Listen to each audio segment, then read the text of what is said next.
Anti-Americanism in Canada really is something else. Growing up, the sort of anti-American sentiments that I was exposed to would be, of course, if they were directed towards any other group, considered very discriminatory. I remember, as a child, very sincerely disliking Americans. I seriously just did not like them. And the reasons were always pretty clear. It was because Americans were violent, or they were discriminatory themselves, or they were some other left-wing trope of what conservatives were. Because, though I certainly did not understand the terms at the time, essentially what I was being fed was America's bad because America is conservative, though, of course, a caricature of conservatism. This is something that I eventually woke up to, and it basically corresponded with my awakening to politics. I essentially became a boomer-con, even worse, an American-style boomer-con. It was a classic turning on the head of the indoctrination that you get as a youth. You get some sort of ham-fisted indoctrination, so you decide to accept the opposing beliefs. But that's a bit off topic. I'm not here to talk about my cringe boomer-con years when I was 14. The anti-Americanism that I was indoctrinated into was usually based on some sort of comparison between Canada and the United States. Canada loved everyone, Americans hated people. Canada was peaceful, America was violent. Those types of things. And, of course, one of the greatest examples was Canada had free healthcare and Americans did not. But the only possible example that could rival that, our free healthcare, was that Canada was multicultural and America was not. They were a racist melting pot. Canada allowed people to be who they were, while America tried to force people into a small box. Now, like so many aspects of the anti-Americanism that I was raised on, this is just a distortion of the facts. This melting pot might have existed at some point, but by the time I was born, never mind the time I was in school, it had long been gone. These sorts of left-wing narratives only really work if there is a boogeyman to look at and to say that we might be enlightened here, we might be the rebels here that are doing the good thing, but there's this boogeyman who's doing all the bad things, and in Canada, America served that role very well. The reality now that I of course understand is that multiculturalism is not some sort of cool rebel opinion. Multiculturalism is the state ideology for every single Western country. What we're told to believe is a small rebel faction is really the entire establishment. But okay, I don't know, maybe I'm rambling. What's the point? Yes, I think we all know at this point that the left lies, the left pretends to be the underdog when they're really the overdog. This should be pretty obvious, I think, though occasionally you get a new person wandering in who it's useful to remind about these things. The point is, I would like to take a look at this multiculturalism thing and see what exactly is the problem with it, and what really is this ideology all about. Now, this might seem like a bit of a strange question. What is multiculturalism? Well, multiculturalism is having multiple cultures, and at least celebrating multiple cultures. But that's actually an incredibly insufficient definition. If multiculturalism is just having multiple cultures, then the reality is all societies ever have always been multicultural. Even some of the most homogenous societies that we can think of are probably multicultural. Canada, for example, has clearly always had at least 3 major cultural groups: the English, the French, and the natives. However, it goes even deeper than that.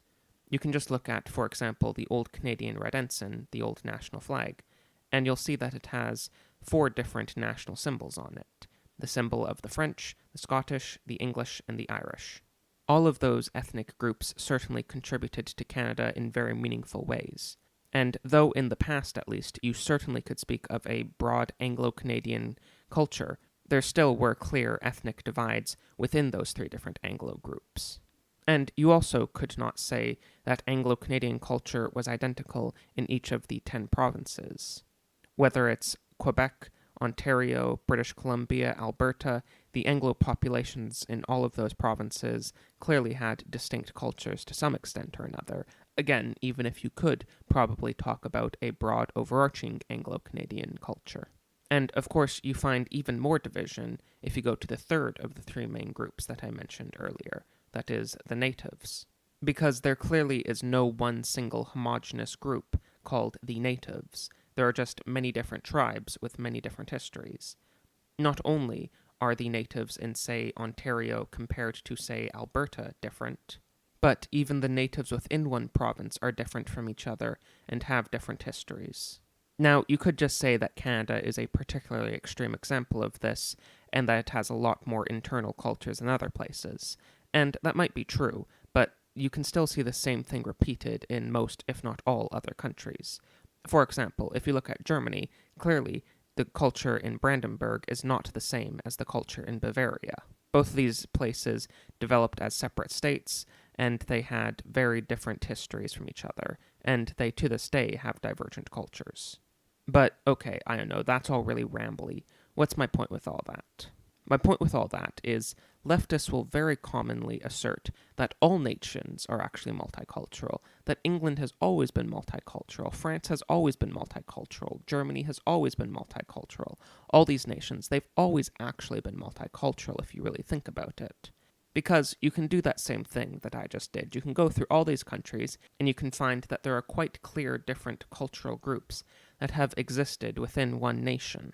This is just identifying the basic historical fact that countries tend to have multiple different cultures within them to some extent or another. The degree of variance between those cultures can differ. Sometimes it's quite broad, sometimes it's quite narrow, but there still tends to be different cultures to some extent. So, that is all quite true, but a leftist is wrong to assert that that is multiculturalism. That is simply having multiple cultures. And despite those words sounding quite similar, those are not at all the same thing. So what exactly is multiculturalism, then, if it isn't just having multiple cultures? Multiculturalism is the belief that all cultures should essentially be treated equivalently within a particular state, and that none should be given any sort of special privileged positions. Cultures that arrived just yesterday are given the same exact position as cultures that have been there for hundreds of years. Yes, there are always many cultures within any given area, depending on how exactly you choose to divide it up, but there's some sort of logical limit to how much you can divide that up. However, under multiculturalism, there is no limit, or at least that limit is basically the world's entire population. The goal is not to try to unify people with one specific culture or with a set of a few cultures. The goal is to have as many cultures as possible, to have infinite division going down and down. It's just cultures all the way down.